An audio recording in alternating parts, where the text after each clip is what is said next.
Olá, irmãos, seja a graça, seja a paz do Senhor Jesus sobre tua vida, sobre a tua casa e sobre tua família. Que bom, mais um dia estamos aqui, mais uma sexta-feira, e falando sobre esta série de reflexões sobre temperamentos controlados.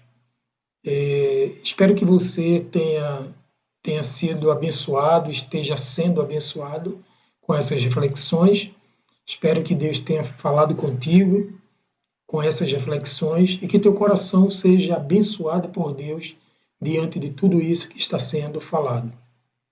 Estamos aí, já falamos um pouco sobre o temperamento sanguíneo, já falamos também sobre o temperamento colérico. Pedimos para você, na reflexão passada, e se você não fez, é interessante que você faça, entre em algum site para ver que tipo de temperamento você tem. É muito importante você saber qual o temperamento que você tem e como controlar esse temperamento, não você, mas apresentar o Espírito Santo para que ele controle o seu temperamento. Isso é muito importante, porque quando você faz isso, você está procurando conhecer a si mesmo. E quando você conhece a si mesmo, como já falamos, você vai conhecer bem o seu próximo e você, consequentemente, conhecerá o próprio Deus. Então vamos a nossa reflexão, continuar com nossa reflexão com temperamentos controlados pelo Espírito, e hoje falaremos sobre o fleumático. O que é o fleumático e como nós iremos identificar um fleumático, se somos de fato um fleumático. Quais são as características fortes de um fleumático?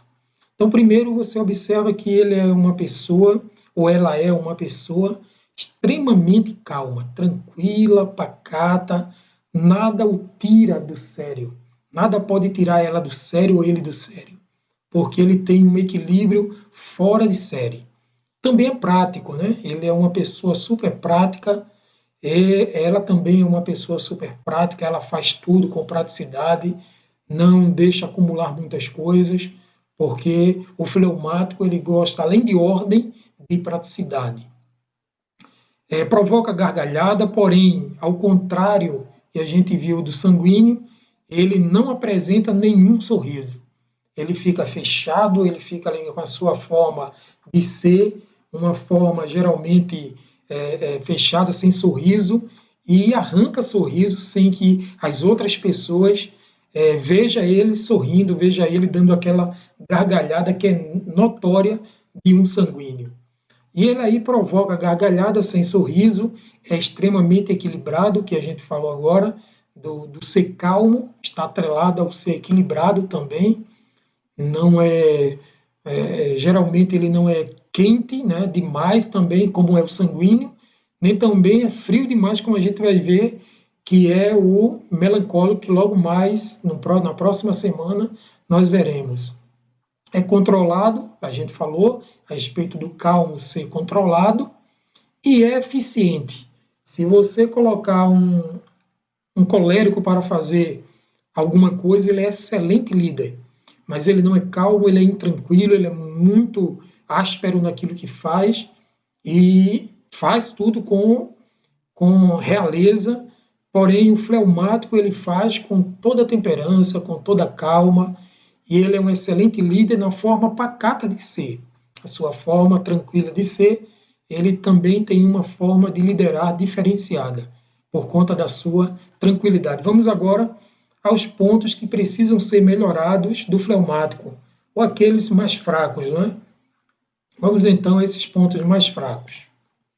Os pontos mais fracos do fleumático são esses aí: provocador, sem motivação, ele não tem tanta motivação assim, é preciso ser empurrado para fazer as coisas, apesar de ser uma pessoa muito organizada e muito equilibrada, ele espera, né, toda a motivação cair dos céus ou alguém o motivar, porque ele ou ela fica sempre dependente de um empurrãozinho, um tapinha nas costas ou um afago. Então, esse é o ponto fraco do fleumático, um dos. Geralmente é distante, né? Ele é distante, ele é gélico, ele está ali, está acontecendo uma coisa muito dinâmica e ele está perdido no ar, no espaço. Para ele, nada está acontecendo. As coisas estão acontecendo ali e ele está no mundo da lua. Geralmente as pessoas dizem, você não se deu conta que está acontecendo isso? E ele, não, nem me preocupei com isso. Então, esse é o fleumático. Geralmente, é característica do fleumático estar distante e ser gélido. Ele é indeciso, geralmente é indeciso, ele costuma demorar a tomar suas decisões, porém, vale lembrar que tanto o fleumático como o melancólico, que veremos na próxima semana, ele, quando ou ela, quando toma uma decisão, é difícil de voltar atrás, por conta que ele demorou, ele pensou muito, ele parou muito para analisar, ele é muito analista quanto às decisões que vai tomar, e quando toma, dificilmente ele volta atrás. Mas ele é muito pacato, ele deixa as coisas acontecerem, ele não se incomoda muito com as coisas que estão em volta dele, mas quando falta alguma coisa e ele percebe na sua lerdeza de ser, sua forma pacata de ser, ele faz e faz muito bem. Mas ele traz um pouco de egoísmo, porque ele puxa para muita coisa para si próprio, e isso é característico de algo que pode ser melhorado, é um ponto fraco que precisa ser controlado pelo Espírito Santo, essa questão do egoísmo, do egocentrismo.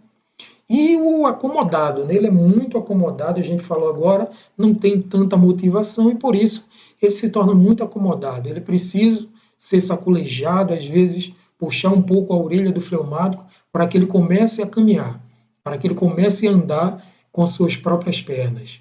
E o exemplo mais prático que temos sobre o fleumático é o próprio Abraão. Nós iremos ver agora um versículo que mostra Abraão antes de ter o comportamento dele controlado pelo Espírito Santo, pelo próprio Deus. Abraão, antes do temperamento controlado, quais eram as características de Abraão, se você bem observar? Ele era avarento, né? Ele era resistente àquilo que se pedia para ele, descompromissado, geralmente isso aí estava preenchido nele. Quando se sente forçado, torna-se mais vagaroso do que é.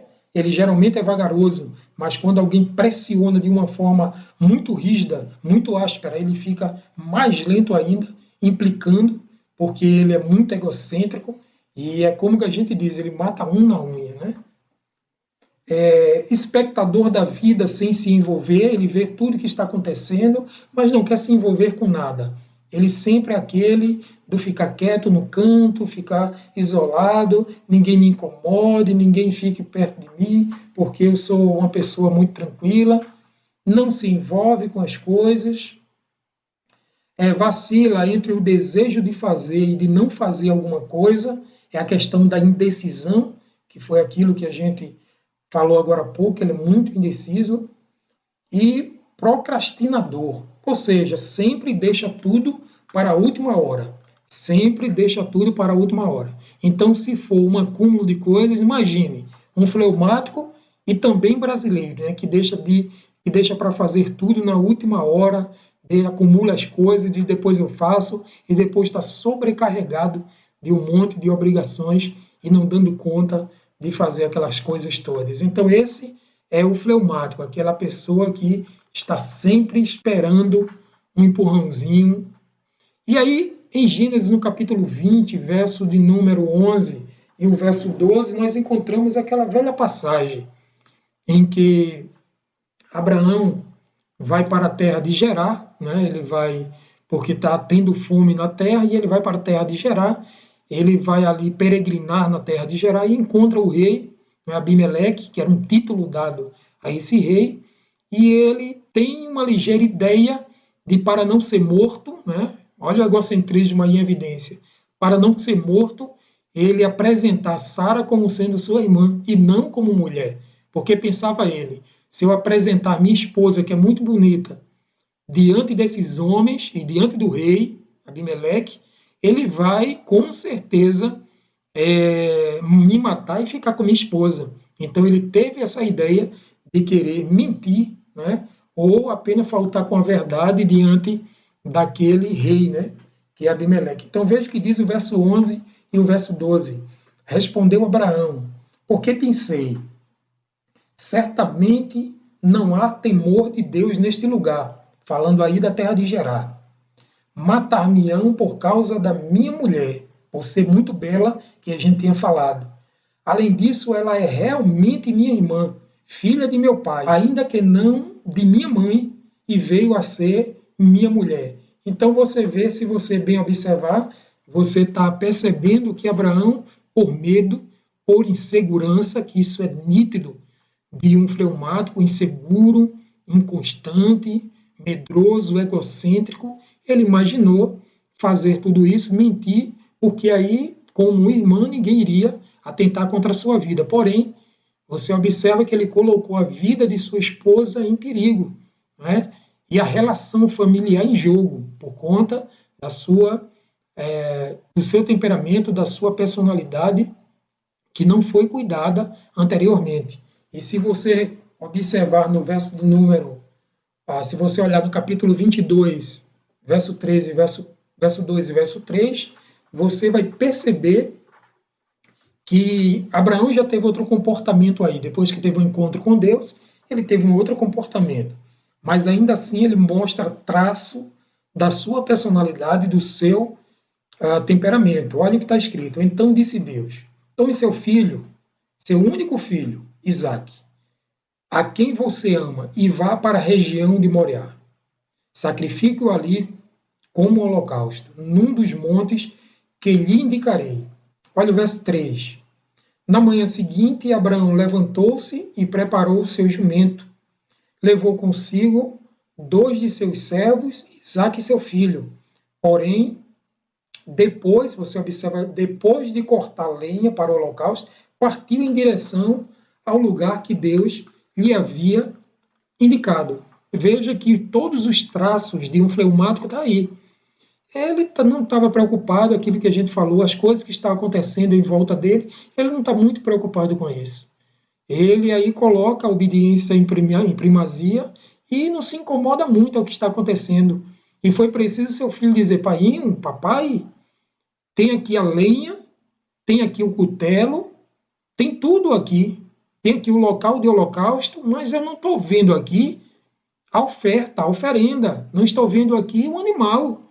E ele diz com aquela forma pacata de ser, Deus proverá. Então é assim a vida de um fleumático, tranquilo, calmo, sereno, mas quando controlado ele tem, de certa forma, na hora exata, ele age e ele faz acontecer quando o Espírito Santo ele controla esse temperamento que precisa ser controlado de todos nós. Então que Deus neste dia te abençoe, que Deus te guarde, que Deus tenha falado ao seu coração, que você que é fleumático cada vez mais se coloque e se lance nos braços do Pai, porque Ele tem cuidado de cada um de nós.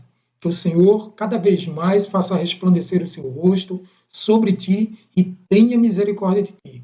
Que o Senhor, em todos os momentos, em toda a sua família, Ele faça clarear a luz da justiça em toda a relação sua, da sua família e de toda a sua casa. Que Deus te abençoe, que Deus conserve a sua vida durante este dia e que tudo ocorra para a glória de Deus na tua vida, em nome de Jesus. Fique na paz de Jesus e até a próxima, se assim Deus permitir.